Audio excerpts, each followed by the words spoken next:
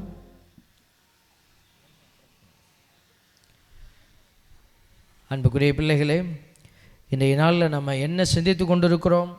நான் துவக்கத்திலே இருந்து சொன்னது, நீங்கள் வெற்றி பெற்றால் உங்களுக்கு பரிசு. நம்ம எல்லாரும் ஓடித்தான் ஆகணும் பிள்ளைகளே. இயேசுசாமி வெற்றி பெற்று தான் ஓடி வெற்றி பெற்று அரியணையில் இருக்கிறார். அதே போல் நீயும் என்னை போல் ஓடு. ஆண்டவர் அதுக்கு தான் துன்பங்களை போயிருக்கிறார். அதனால தான் ஆண்டவர் இன்னைக்கு நம்ம பாவங்களை களைந்து ஆசீர்வாதத்தை அணிந்து கொள்ள வேண்டும் என்று நமக்கு என்ன செய்திருக்கிறார்? வழிகளை காட்டியிருக்கிறார். பொல்லாத நாள் வரும்பொழுது இதோ அந்த தீமைகளை எதிர்த்து நிற்க வல்லமை பெறும்படி படைக்கலன்களை அணிந்து கொள்ளுங்கள். எபேசியர் 6:13 ஆண்டவர் சொல்கிறார், எனவே பொல்லாத நாள் வரும்போது எதிர்த்து நின்று அனைத்தின் மீதும் வெற்றி பெற்று நிலை நிற்க வல்லமை பெறும்படி கடவுள் அருளும் எல்லா படைக்கலன்களையும் அணிந்து கொள்ளுங்கள். இப்போ கடவுள் அருளக்கூடிய படைக்கலனுடைய அடிப்படையே என்ன தெரியுங்களா? தூய ஆவியானவர் தான். அதனால தான் இந்த நற்கருணையினுடைய அபிஷேகமான நேரத்தில் என்ன வல்லமை இந்த இடத்துல நிரப்பப்படுகிறதுனா பரிசுத்த ஆவியினுடைய அபிஷேக வல்லமை. இங்கே நம்ம இதை வெறுமையாக நின்று போயிடக்கூடாது. நீங்கள் என்ன செய்யணும்? போராடி பெற்றுக்கொள்ளணும். இஸ்ரேல் இஸ்ரேல்னு ஆண்டவர் நம்மளை அழைக்கிறார். ஒரு மகன் கேட்டான், இஸ்ரேல் இஸ்ரேல்னு ஏன் எங்களை பார்த்து சொல்கிறீங்க? இஸ்ரேல் மக்கள்கிட்ட போய் சொல்லுங்கன்னு சொன்னான். அப்போ தான் நான் புரியாத ஒரு பிள்ளையாக நான் ஆண்டவருக்கு முன்னாடி உட்கார்ந்தேன். அப்போ ஆண்டவர் சொன்னார், இஸ்ரேல் இனத்தில் பிறந்ததினாலேயே ஒருவன் இஸ்ரேலன் ஆகிவிட முடியாது. ஆபிரகாமின் வழித்தோன்றலில் பிறந்ததினால் அவர் ஆபிரகாமின் வழித்தோன்றலாக ஆகிவிட முடியாது. ஆண்டவர் சொன்ன அந்த வார்த்தை விவிலியத்தில் இருக்கிறது. இதோ ஆண்டவரால் தெரிந்து கொள்ளப்பட்டவர்களே இஸ்ரேல் மக்கள். ஹல்லேலூயா. ஆண்டவர் சொல்லுகிறபடி போராடுகிற பிள்ளைகள் இஸ்ரேல் மக்கள். ஹல்லேலூயா. பாருங்க, யாக்கோபுக்கு ஆண்டவர் இஸ்ரேல்னு பேர் வச்சாரா இல்லையா? அப்போ அந்த மனிதன் என்ன பண்ணார்? ஆண்டவருடைய தூதரோடு மல்யுத்த போர் நடக்குது. ராத்திரி பூரா சண்டை. ஆண்டவருடைய தூதர் சொல்கிறார், என்னை விடு, நான் போகணும்னு சொல்கிறாரு. கடைசியாக அவர் என்ன சொன்னார்? நீ போகிறதுக்கு முன்னாடி எனக்கு ஒரு மூட்டை நகையை கொடுத்துட்டு போ, பொண்ணு நல்ல தங்க நகை கட்டி கட்டியாக கொடுத்துட்டு போனால் தான் விடுவேன். அப்படி சொன்னாரா? என்ன சொன்னார்? நீ என்னை ஆசீர்வதிக்கும் வரை உங்களை விட மாட்டேன். சரிங்களா? அப்போது ஆசீர்வாதத்திற்காக போராடுகிற பிள்ளைகள் தான் இஸ்ரேல் மக்கள். ஹல்லேலூயா. இஸ்ரேல் அப்படிங்கிறது நாட்டை குறிக்கிற வார்த்தை அல்ல. விவிலியத்தில் சொல்லப்பட்டிருக்கிற இஸ்ரேல் என்கிற வார்த்தை ஆண்டவரால் தெரிந்து கொள்ளப்பட்ட, ஆண்டவரோடு சேர்ந்து ஆசீர்வாதத்திற்காக போராடுகிற பிள்ளைகள். Price the Lord. அதுக்கு தான் ஆண்டவர் இந்த உலகத்தில் நம்மளை தனியாக பிரித்து எடுத்து வச்சிருக்கிறாரு. நமக்கு வாழ்க்கையே போராட்டம் தான். இதுக்கு நீ தயாராக இருக்கணும். Price the Lord. பாருங்க, ஆண்டவர் பைபிளில் நம்ம ஒரு காரியத்தை பார்க்கிறோம். எபேசியருக்கு எழுதப்பட்ட திருமுகத்தில் 6வது அதிகாரம் 11 கொலோசியர் 2:15 எழுதப்பட்டிருக்கிறது. பாருங்க, தம் சிலுவையினால் கிடைத்த வெற்றியால் ஆட்சியாளர், அதிகாரம் கொண்டோர் ஆகியோரின் படைக்கலன்களை கிறிஸ்து பிடுங்கி கொண்டு, வார்த்தையை பார்த்தீங்களா, அவர்களை இகழ்ச்சிக்குள்ளாக்குமாறு ஊர்வலமாக இழுத்து சென்றார். சிலுவையிலெல்லாம் நம்ம பார்க்குறோம், சிலுவை பாதையில் யாரை இழுத்துட்டு போனது? படை வீரர்கள் இயேசுவை இழுத்துட்டு போனாங்க. ஆனால் இங்கே ஆண்டவருடைய வார்த்தை பவுலடியார் என்ன சொல்கிறாரு? இயேசு தான் எல்லாத்தையும் இழுத்துக்கிட்டு போனார் அப்படிங்கிறார். Price the Lord. பாருங்க, அவர்களுடைய சிலுவையினால் கிடைத்த வெற்றியால் ஆட்சியாளர், அதிகாரம் கொண்டோர் ஆகியோரின் படைக்கலன்களை கிறிஸ்து பிடுங்கி கொண்டு அவர்களை இகழ்ச்சிக்குள்ளாக்குமாறு ஊர்வலமாக இழுத்து சென்றார். இதுதான் கிறிஸ்தவ பிள்ளைகளுடைய வாழ்க்கை முறை. அடுத்தவன் நமக்கு தீமை செய்கிறான், அடுத்தவன் நமக்கு அநியாயம் கொடுக்குறான், அதனால் நானும் அநியாயத்தை செஞ்சு நான் என்னை தக்க வைத்து கொள்வேன். இல்லை, நீங்களும் நானும் ஆண்டவருக்கு நேர்மையுள்ள பிள்ளைகளாக ஓடணும். இதுதான் கிறிஸ்துவை அணிந்திருக்கிற பிள்ளைகளின் அடையாளம். அப்படி ஓடுகிற போது இந்த உலகம் நம்மளை பார்த்து ஏளனமாக பேசும். இதோ இவன் வாழ தெரியாதவன். ஆனால் ஆண்டவர் சொல்வார், இதோ என் அன்பார்ந்த பிள்ளை, இவரில் நான் பூரிப்படைகிறேன். இவங்கெல்லாம் கடவுள் வானத்தை திறந்து யாரெல்லாம் பார்த்து சொன்னாரோ அவங்களாம் இந்த உலகத்தில் பேர் வாங்கினவங்க. வாழ தெரியாத ஒரு ஜென்மம், எல்லாத்தையும் இழந்து போன ஜென்மம். அன்னை மரியாள் பேசியிருக்காங்க, எல்லாரும் பேசினாங்க இல்லையா? மரியாதை பற்றி சூசைபரை பற்றி என்ன பேசியிருப்பாங்க பாரு. இவன் பாரு, இவன் நல்ல பொண்ணு கிடச்சி போய் வாழலாம், இவன் போய் ஏதோ ஒரு பிள்ளையை எடுத்துக்கிட்டு இப்படியே ஊர் ஊராக சுற்றிக்கிட்டு அலையிறான் சொல்லியிருக்கலாம். பாருங்கள், ஆண்டவருடைய பிள்ளைகள் ஒரு நாள் அவமானப்படப்பட போவதில்லை. அவர் அவமானத்தை என்ன செய்வார்? மாற்றி தருவார். Price the Lord. தேவ பிள்ளைகளே, பைபிளில் நம்ம ஒரு காரியத்தை பார்க்குறோம். அவர் அந்த திருமண ஆடை அணிந்திருக்கணும். நீங்கள் என்ன அணிந்திருக்கணும்? திருமண ஆடை அணிந்திருக்கணும். பைபிளில் நம்ம பார்க்குற ஒரு மிக முக்கியமான ஒரு ஓமை அது. ஒரு அரசர் பந்தி வைக்கிறார், விருந்து வைக்கிறார், திருமண விருந்து. பத்திரிக்கை கொடுத்தவங்க வரல. யார் பத்திரிக்கை வாங்கினவங்க? யார் வாங்கினாங்க? பத்திரிக்கை கொடுத்து வரவேற்பு பெற்றவங்க முதல்ல யாரு? தாயின் கருவிலேயே ஆண்டவர் என்னையை தெரிந்தெடுத்தார், நான் பரம்பரையாக கத்தோலிக்க கிறிஸ்தவன் என்று மார்த்தட்டி கொள்கிற நம்ம தான் பத்திரிக்கை வாங்கின கிறிஸ்தவர்கள். Price the Lord. பத்திரிக்கை வாங்கினவங்களாம் என்ன சொல்லிட்டாங்க? நான் புதுசாக பொண்டாட்டி கட்டியிருக்கேன், நான் என் பொண்டாட்டியோடு போய் வாழணும், நான் புதுசாக மாடு வாங்கியிருக்கேன், ஓட்டி பார்க்கணும். பாருங்கள், இதுதான் நம்ம கொடுக்குற பதில். நம்ம ஆயிரம் காரணங்களை வச்சுருக்கிறோம். ஆனால் பாருங்கள், ஆண்டவர் என்ன செய்கிறாரு? நம்மளெல்லாம் விலக்கி ஓரமாக வச்சுட்டு வெளியில் இருக்கிறவங்களெல்லாம் உள்ளே தள்ளுறாரு. வெளியில் இருக்கிறவங்களாம் உள்ளே வந்துட்டாங்கன்னு உன் மேலே இருக்கிற கோவத்தில் எல்லாத்தையும் உள்ளே தள்ளிடல, குப்பையெல்லாம் உள்ள சரி மோட்சத்துக்கு போங்க இல்லை. அந்த இடத்திற்கு அரசர் வராரு. அந்த இடத்துல பார்க்குறாரு, ஒருத்தன் திருமண ஆடையின்றி இருக்கிறான். அவனை பார்த்து கேட்குறாரு, நண்பா. அரசர் அவனை பார்த்த, தோழா, திருமண ஆடையின்றி எவ்வாறு உள்ளே வந்தாய் என்று கேட்டார். அவனோ வாயடைத்து நின்றான், பதிலே இல்லை. அப்பொழுது அரசர் தம் பணியாளர்களிடம், அவனுடைய காலையும் கையையும் கட்டி புறம்பே உள்ள இருளில் தள்ளுங்கள், அங்கே அழுகையும் அங்கலாய்ப்பும் இருக்கும். பாருங்க, வெளியிலேருந்து எடுத்துகிட்டு வந்தவனுக்கே இந்த நிலைமை தான். ஓ மேலே என் மேலே இருக்கிற கோபத்தில் யாரையும் ஆண்டவர் உள்ளே தள்ள போகிறதில்ல. இல்லை, யாராக இருந்தாலும் அவர்கள் திருமண ஆடை அணிய வேண்டும். திருமண ஆடைனா என்ன? ஆண்டவருடைய அடையாளமான அந்த இயேசு கிறிஸ்துவை அணிந்து கொள்கிற நிலை. வேல்யூஸ் இல்லாமல், விழுமியங்கள் இல்லாமல், அந்த நெறின்னு இன்றைக்கி பேசினோமே, அந்த நெறி என்கிற ஒரு காரியம் நம்ம வாழ்க்கையில் இல்லாமல் நம்ம என்ன செய்ய முடியாது? ஆண்டவர்கிட்ட போக முடியாது பிள்ளைகளே. அது யாராக இருந்தாலும் அவங்களுக்கே இந்த கணக்கு அப்படின்னா, பிறப்பிலேயே கிறிஸ்தவர்களாக பிறந்து தெரிவு செய்யப்பட்டிருக்கிற நமக்கு கடவுள் எவ்வளோ பெரிய அழுத்தத்தை வச்சிருக்கிறாரு பார்த்தீங்களா? அதனால தான் இன்றைக்கி நிறைய கத்தோலிக்க கிறிஸ்தவர்கள் ஆண்டவரை விட்டுட்டு அவமானத்திற்குள்ளே போகிறபடி பிசாசு செய்துட்டான். அவங்க கையில் கயிறு, காலில் கயிறு. சிறு பிள்ளைகளுக்கெல்லாம் பார்த்திங்கன்னா காலில் இப்போ கயிறை கட்டி விட்டு அலையிறாங்க, இடுப்பில் கயிறு, தாயத்து. இன்றைக்கி பார்த்திங்கன்னா ஆண்டவருக்குரிய அடையாளமே இல்லை, வேறு என்னென்னமோ வச்சுருக்குறாங்க. தேவ பிள்ளைகளே, இதெல்லாம் கடவுள் கொடுத்த அறிவு இல்லை, ஆற்றல் அல்ல. புரிந்து கொள்ளுங்கள். நீங்கள் அந்தோனியாருடைய சுருவத்தை அப்படியே தண்ணியில் கழுவி அதை பிடிச்சி குடிக்கிற ஜென்மங்கள் இருக்கிறாங்க. இதெல்லாம் நமக்கு விடுதலை கொடுக்கணும் நினைக்கிறீங்களா? போய் அந்த ஆண்டவருடைய சுருவத்தை அளந்து அந்த சுருவத்தில் இருக்கிற கயிறை இடுப்பில் கட்டிக்கிட்டா எனக்கு வாழ்க்கையில் எல்லா பிரச்சனையும் ஓடிதான். இல்லை, ஒன்றும் மாறாது. கடைசியில் அந்த கயிறு தான் உனக்கு உதவி செய்யும் தொங்குறதுக்கு. பிரைஸ் எல்லாம். கயிறு கட்டியிருக்கிற நிலைமையெல்லாம் ரொம்ப மோசம். எவ்வளோ சொன்னாலும் அதை மட்டும் அவுக்க மாட்டேன், அதை மட்டும் நீங்கள் அவருங்க அவுக்காமல் போங்க. ஏன்னா நீங்கள் வச்சு கட்டிக்கங்க, அது உங்கள் பாடு. சொல்ல வேண்டியது ஆண்டவர் சொல்லிட்டார். Price the Lord, price the Lord. பாருங்கள், பைபிளில் ஆண்டவர் பாருங்கள், நாள் பார்க்குறது, நல்ல நேரம் பார்க்குறது, இதெல்லாம் நீங்கள் அவமானத்தின் பிள்ளைகளாக மாறி போயிருக்கிறாங்க. இதெல்லாம் ஆண்டவருடைய ஆடை அணிகிறது இல்லை, ஆண்டவர் சொன்ன இயேசுவை அணிகிறது இல்லை, பிசாசை அணிகிறது. நீங்கள் அணிஞ்சிக்கிட்டு நீங்கள் உட்காந்துருங்க. இதுக்கு மேலே என்ன சொல்ல முடியும்? சில பேர் என்னை மிரட்டுறாங்க. இதெல்லாம் நீ சொல்லுவியா? இதெல்லாம் உனக்கு தேவையா? இதெல்லாம் கிறிஸ்தவத்தினுடைய அடையாளம் இல்லையா? எங்கே அடையாளம் சொல்லுங்கள். இயேசு எங்கே சொல்லியிருக்கிறாரு பைபிளில்? இதெல்லாம் செய்ய சொன்னாரா நம்மகிட்ட? திருச்சபை எங்கேயாவது செய்ய சொல்லியிருக்குதா? சொல்லுங்களேன். நானும் செய்கிறேன், உடம்பெல்லாம் கட்டிக்கிறேன். காதில் தோடு போட்டுக்கிறேன், டாட்டூஸ் போட்டுக்கிறேன் தொந்தியில். சொல்லுங்களேன், எல்லாம் சிலை வழிபாட்டின் அடையாளம் பிள்ளைகளே.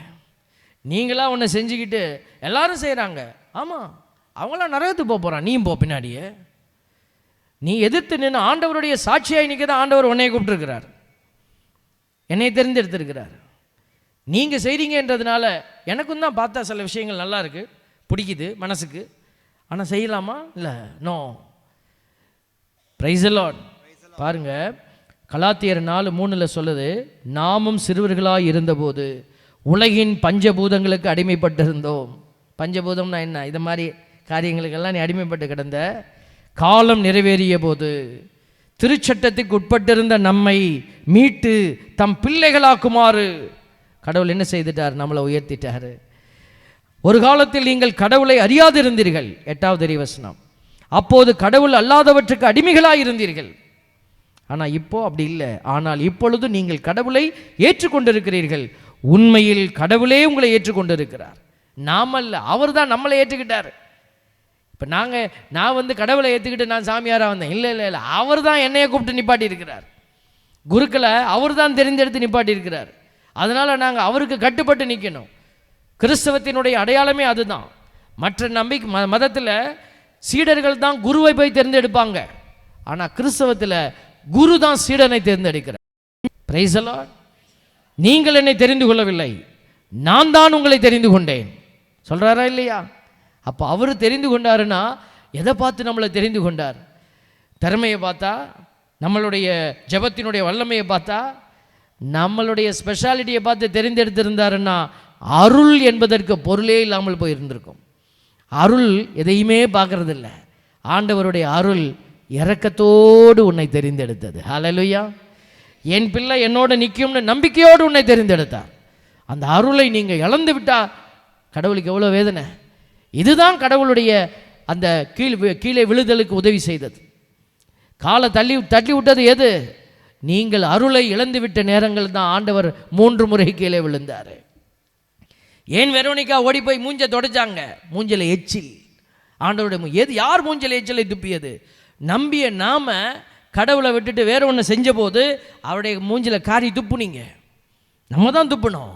அதனால தான் பிள்ளைகளே, ஆண்டவர் இதோ நமக்கு சொல்லுகிறார், இப்பொழுது நீங்கள் கடவுளே உங்களை ஏற்றுக்கொண்டிருக்கிறார். அப்படி இருக்க வலுவற்றவையும் வறியவையுமான பஞ்சபூதங்களிடம் திரும்பி போய் அவற்றுக்கு மீண்டும் அடிமைகளாவதற்கு நீங்கள் விரும்புவது ஏன்?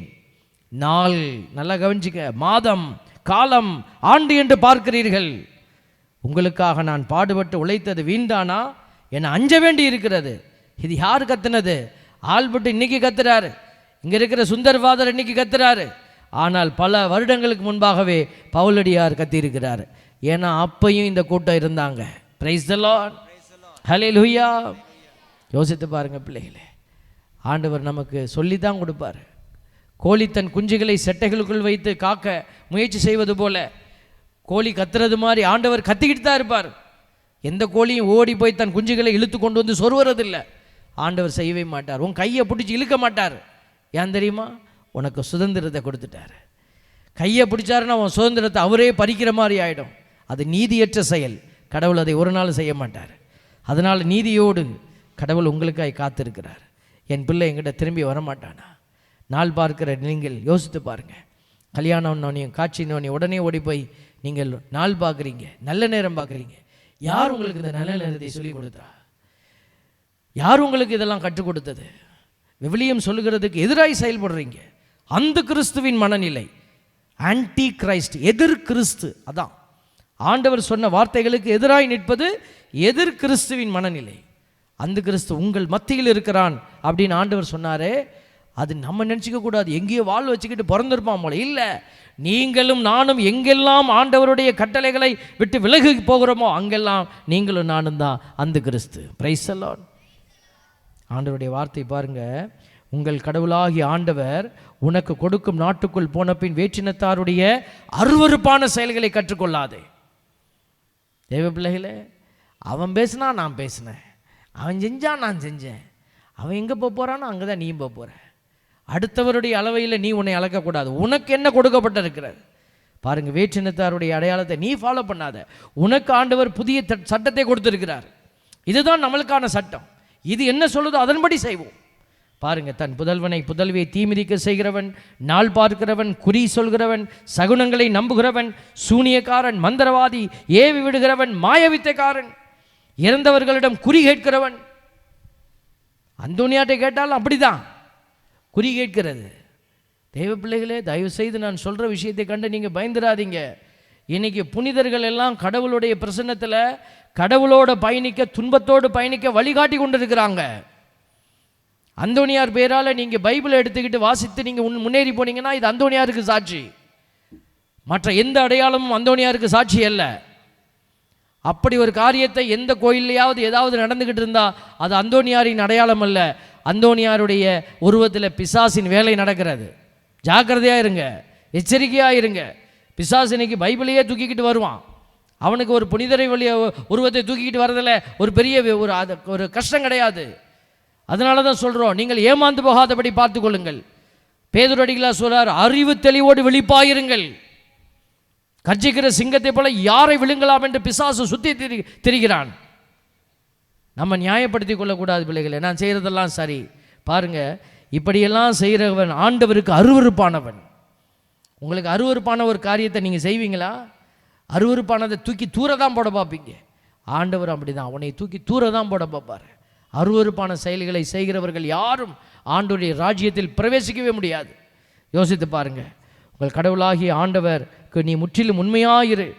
நிறைய ஆசீர்வாதத்தை ஆண்டவருடைய வார்த்தையை ஆண்டவர் சொல்லிக்கிட்டே இருக்கிறார். பாருங்களேன், ஆண்டவர் நிறைய இடத்துல நமக்கு இந்த வழிகாட்டுதலை கொடுக்குறாரு. இதோ நீங்கள் தனிமையின் பாதையில் நடந்து போயிருக்கலாம்.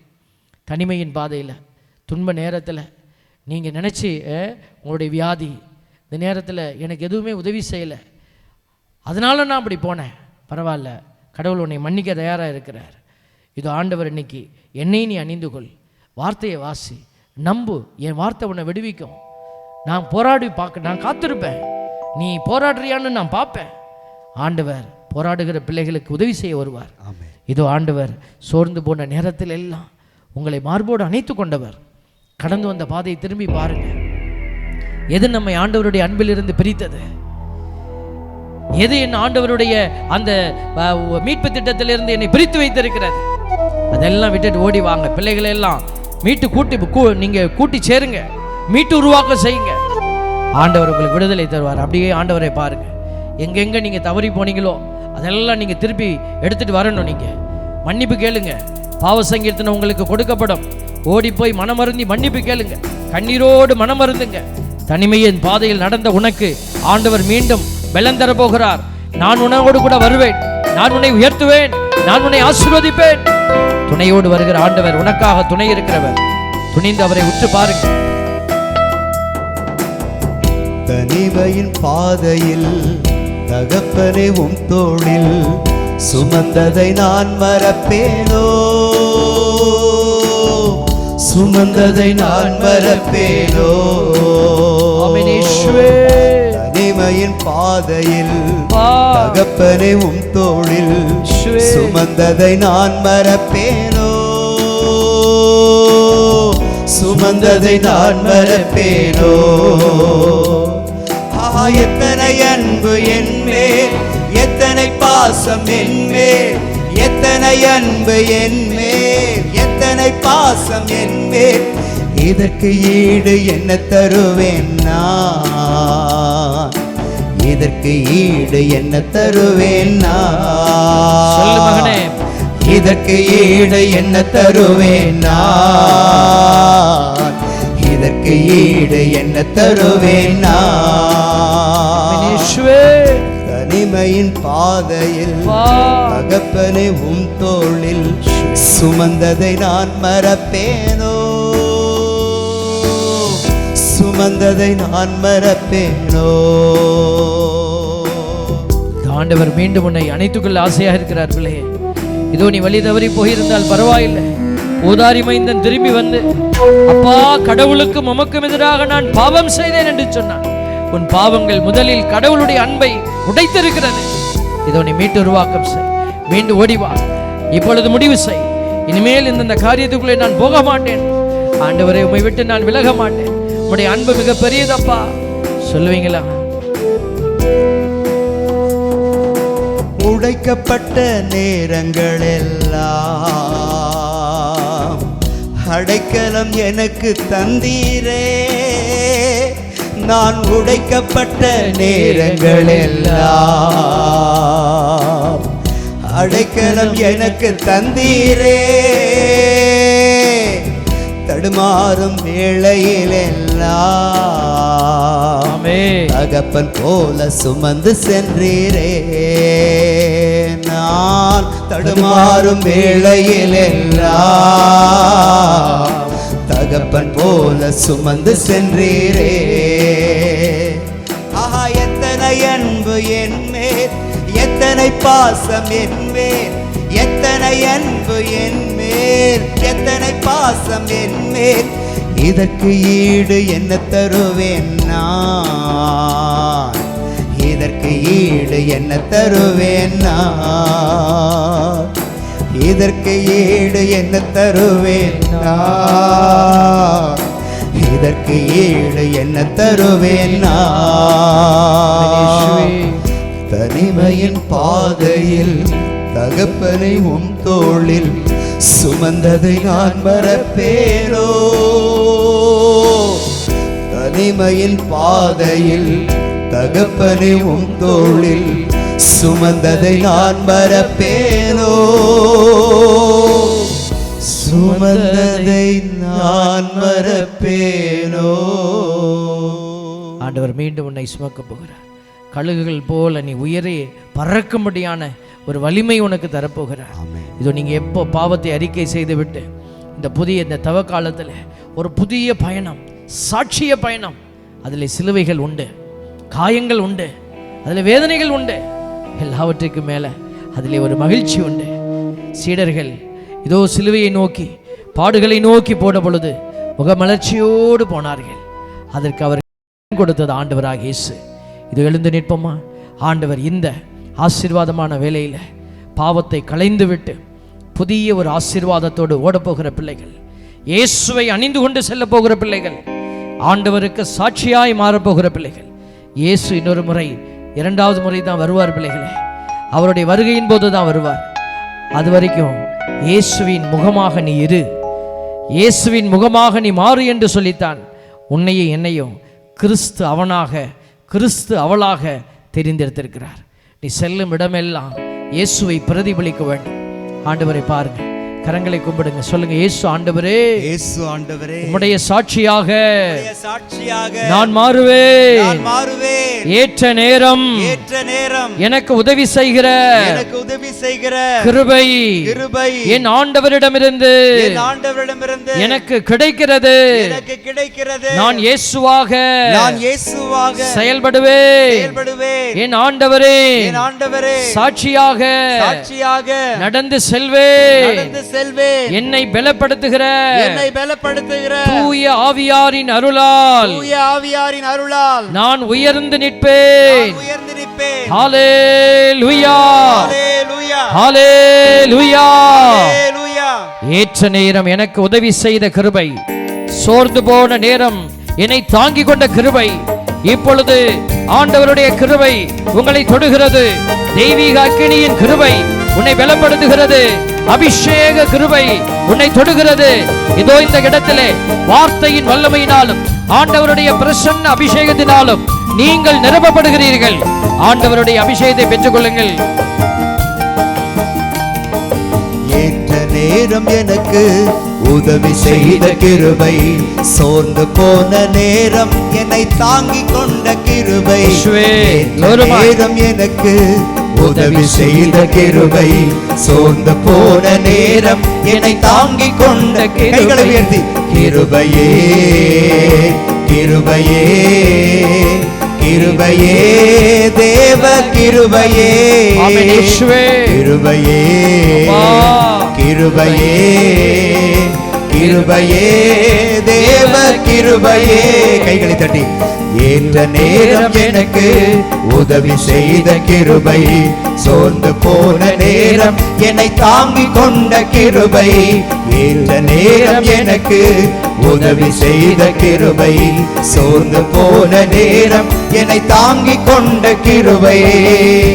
ஆண்டவருடைய கிருபை அன்று பிள்ளைகளை நிரப்பியது, திருத்தூதர்களை நிரப்பிய கிருபை, அன்னை மரியாளை அபிஷேகத்தினால் நிரப்பின கிருபை, புனித சூசையப்பரை நிரப்பின கிருபை, திட்டங்களை செயல்படுத்த ஆண்டவருடைய திருப்பணியாளர்கள் எல்லோரையும் நிரப்பின கிருபை உன்னையும் நிரப்புகிறது. ஆண்டவரால் அபிஷேகிக்கப்பட்ட குருத்துவ ஆசீர்வாதத்தை பெற்றுக்கொண்ட என் அருமையான தேவ பிள்ளைகளே, ஆண்டவருடைய கிருபை உன்னை நிரப்புகிறது.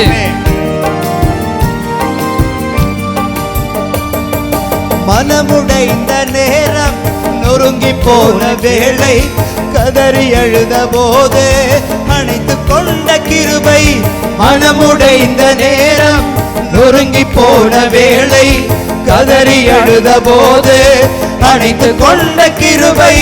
கதறி அழுத போது அணைத்து கொண்ட கிருபை. நான் கதறி அழுத போது அணைத்து கொண்ட கிருபை. ஏற்ற நேரம் எனக்கு உதவி செய்த கிருபை, சோர்ந்து போன நேரம் என்னை தாங்கிக் கொண்ட கிருபை. ஏற்ற நேரம் எனக்கு உதவி செய்த கிருபை, சோர்ந்து போன நேரம் என்னை தாங்கிக் கொண்ட கிருபை. இயேசுவே இயேசுவே இயேசுவே இயேசுவே இயேசுவே இயேசுவே இயேசுவே இயேசுவே. ஹல்லேலூயா ஹல்லேலூயா ஹல்லேலூயா ஹல்லேலூயா. ஹல்லேலூயா ஹல்லேலூயா ஹல்லேலூயா ஹல்லேலூயா ஹல்லேலூயா ஹல்லேலூயா ஹல்லேலூயா ஹல்லேலூயா. கரங்களை மார்பிலை வைத்து ஆண்டவர்கிட்ட சொல்லு. உடைந்து போனி வந்தாயோ, உறவுகளால் நீ இதோ ஏளனப்படுத்தப்பட்டாயோ, கைவிடப்பட்ட நிலையில் நிற்கிறாயோ, இதோ நான் எல்லோரும் பார்க்கும்படியாய் சிரித்து கொண்டிருக்கிறேன்.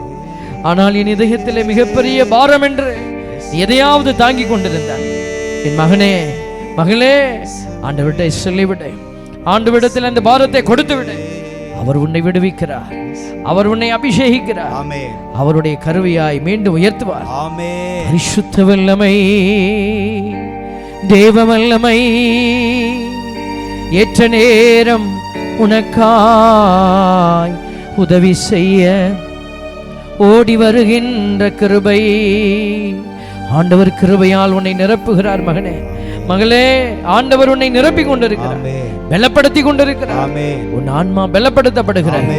இயேசுவின் வல்லமையால் நிரப்பப்படுகிற பிள்ளையே, ஆண்டவரின் சாட்சியாய் நீ எழும்புவாய். எழு ஒளி வீசு, உன் ஒளி உதித்துள்ளது என்று சொன்ன ஆண்டவருடைய வார்த்தை உன்னுடைய ஒளியை வெளிப்படுத்தும் வார்த்தை. விளக்கு தண்டாயிருங்கள் என்று சொல்லி, இதோ விளக்கு தண்டின் மீது வைக்கப்பட்ட விளக்காயிருங்கள் என்று சொன்ன அந்த விளக்கு நீர்தான் மகளே மகனே. ஆண்டவர் உன்னை அந்த விளக்காய் உயர்த்தி இருக்கிறார். ஆண்டவர் இன்றிலிருந்து உன்னை அபிஷேகத்தின் கருவியாய் உயர்த்தி இருக்கிறார். பரிசுத்த தெய்வமே, பிள்ளைகளை இந்த தவ நாட்களில் இந்த ஆலயத்தில் இந்த இறைவார்த்தையின் வல்லமையினாலே ஏற்ற நேரம் கிருபையால் நீர் இவர்களை நிறைத்திருக்கிறேன். இதோ இயேசு என்கிற அபிஷேக விழுமியங்கள் இவர்கள் அணிந்து கொள்ளும்படியாய் செய்திருக்கிறேன். இதோ இந்த நேரம் நீர் கொடுத்த எல்லா ஆசீர்வாதங்களுக்கு நன்றி செலுத்துகிறோம். பரிசுத்த வல்லமை, பரிசுத்த இரக்கம் பிள்ளைகளை தொடர்ந்து வழிநடத்தி இந்த தவ நாட்களில் ஒரு புதிய அடையாளமாய் பிள்ளைகள் மாற தேவரீர் உதவி செய்வீராக. இயேசுவின் சாட்சியாய் மாற தேவரீர் பலன் தருவீராக. உம்முடைய சாட்சியாய் எழுந்து ஓட அவர்களுக்கு நீரே ஆற்றலாய் அவர்கள் இதயத்தில் கடந்து வருவீராக. தெய்வத்தின் கரத்தில் பிள்ளைகளை ஒப்பு கொடுத்து ஜெபிக்கிறோம். இயேசுவின் நாமம் இவர்களில் மகிமை அடைவதாக. ஆமென். விளங்கற்படிடுவோம். இதோ நம் மீது பூசுவதற்காக ஒரு எண்ணெய் மந்திரிக்கப்பட இருக்கிற இந்த எண்ணெயை நம்ம மந்திரிக்கிறோம். இதோ ஆண்டவர் இந்த பிரசன்னத்திலே வைக்கப்பட்டிருக்கிற இந்த எண்ணெய்கள் இப்பொழுது ஆசீர்வதிக்கப்பட இருக்கிறது. இதோ இந்த ஆலயத்திலே பலருடைய அபிஷேகத்திற்காக நோய் நீக்குகிற வல்லமையாக அபிஷேகிக்கப்பட இருக்கிற இந்த எண்ணெயை ஆண்டவருடைய பிரசன்னத்திலே நாம் மந்திரிக்கும்படியாக ஒப்பு கொடுத்து செபிக்கிறோம். அன்பின் ஆண்டவரே, இதோ இந்த எண்ணெய்களை உடைய ஆசீர்வாதத்துக்கு உட்படுத்துகிறோம். பரிசுத்த வரம், ஆவிக்குரிய அபிஷேக வல்லமை இந்த எண்ணெயின் மீது அசைவாடுவதாக. ஆண்டவரே, மூப்பர்கள் எண்ணெய் பூசி உங்களுக்காக செபிக்கட்டும் என்ற வார்த்தையின்படியாக இந்த எண்ணெய் பரிசுத்தப்படுத்தப்படுகிற இந்த நேரம் தூய ஆவியானவர் தாமே அந்த எண்ணெயின் மீது இறங்கி வருவீராக. ஆண்டவரே, இதோ அன்று அபிஷேகிக்க பயன்படுத்தப்பட்ட எண்ணெயைப் போல இந்த எண்ணெயும் பிள்ளைகளை அபிஷேகிக்கவும் சுகப்படுத்தவும் பிள்ளைகளை ஆறுதல் படுத்தவும் தீமையிலிருந்து விலக்கி தீயவனுடைய தந்திரங்களிலிருந்து விடுவிக்கக்கூடிய அபிஷேக அடையாளமாய் அது உயர்ந்திருப்பதாக. தெய்வமே, அக்கினியின் நெருப்பாய் இறங்கி வந்த நம்முடைய அபிஷேகம், மேக ஸ்தம்பமாய் இறங்கி வந்த நம்முடைய அபிஷேகம், நெருப்பு தூணாய் இறங்கி வந்த நம்முடைய அபிஷேகம் இதோ இந்த பரிசுத்த எண்ணெயின் மீது இறங்கி வருவதற்காய் நன்றி செலுத்தி இயேசுவினுடைய பரிசுத்த நாமத்திலே இந்த எண்ணெய்களை நம்முடைய ஆசீர்வாதத்துக்கு உட்படுத்தி ஜெபிக்கிறோம். எல்லாமல்ல இறைவனுடைய அபிஷேக வல்லமை இந்த நீரை நிரப்புவதாக. எல்லாமல்ல இறைவன் தந்தை, மகன், தூய் ஆவியாரின் பெயராலே இந்த எண்ணெய்களை ஆசீர்வதித்து புனிதப்படுத்துகிறோம். ஆமென். மாண்பீர் கீதம். வான்புயர் யுவருள்ளடையாளத்தை தாழ்ந்து பணிந்து ஆராதிப்போம். பழைய நியம முறைகள் அனைத்தும் இனி மறைந்து முடிவு பெறுக. புதிய நியம முறைகள் வருக. புலன்களாலே மனிதர் இதனை அறிய இயலா. குறையை நீக்க நம்பிக்கையின் உதவி பெறுக. தந்தை அவர்க்கும் மகன் இவர்க்கும் புகழ்ச்சியோடு வெற்றியார்க்கும். மீட்பின் பெருமை மாட்சிமையோடு வலிமை வாழ்த்த யாவுமாக. இருவரிடமாய் வருகின்றவராம் தூய ஆவி ஆனவர்க்கும் அளவில்லாத சம புகழ்ச்சி என்றுமே உண்டாகுக.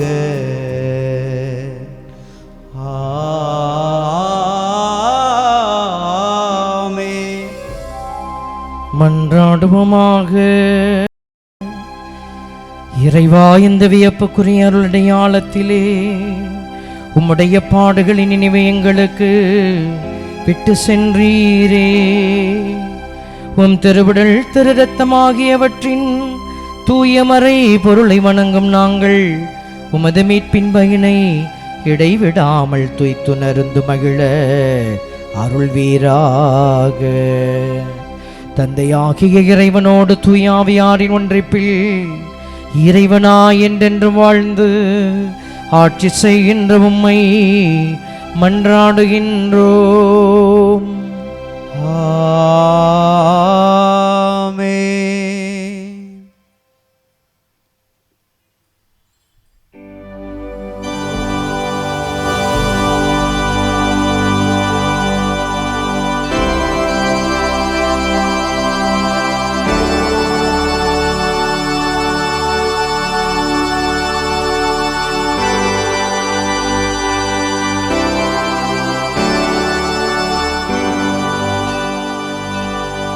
எல்லோரும் இரு கைகளை மேலே உயர்த்தி அசைத்து பாடுவோம். நன்றி இயேசுவே. சத்தம் உயர்த்தி பாடுவோம். நன்றி இயேசுவே. இன்னும் சத்தம் உயர்த்தி பாடுவோம். நன்றி இயேசுவே. கைகளை அசைத்து நன்றி இயேசுவே. போற்றி இயேசுவே. போற்றி இயேசுவே. போற்றி இயேசுவே. போற்றி இயேசுவே. போற்றி இயேசுவே. மரியே வாழ்க, மரியே வாழ்க, மரியே வாழ்க, மரியே வாழ்க, மரியே வாழ்க.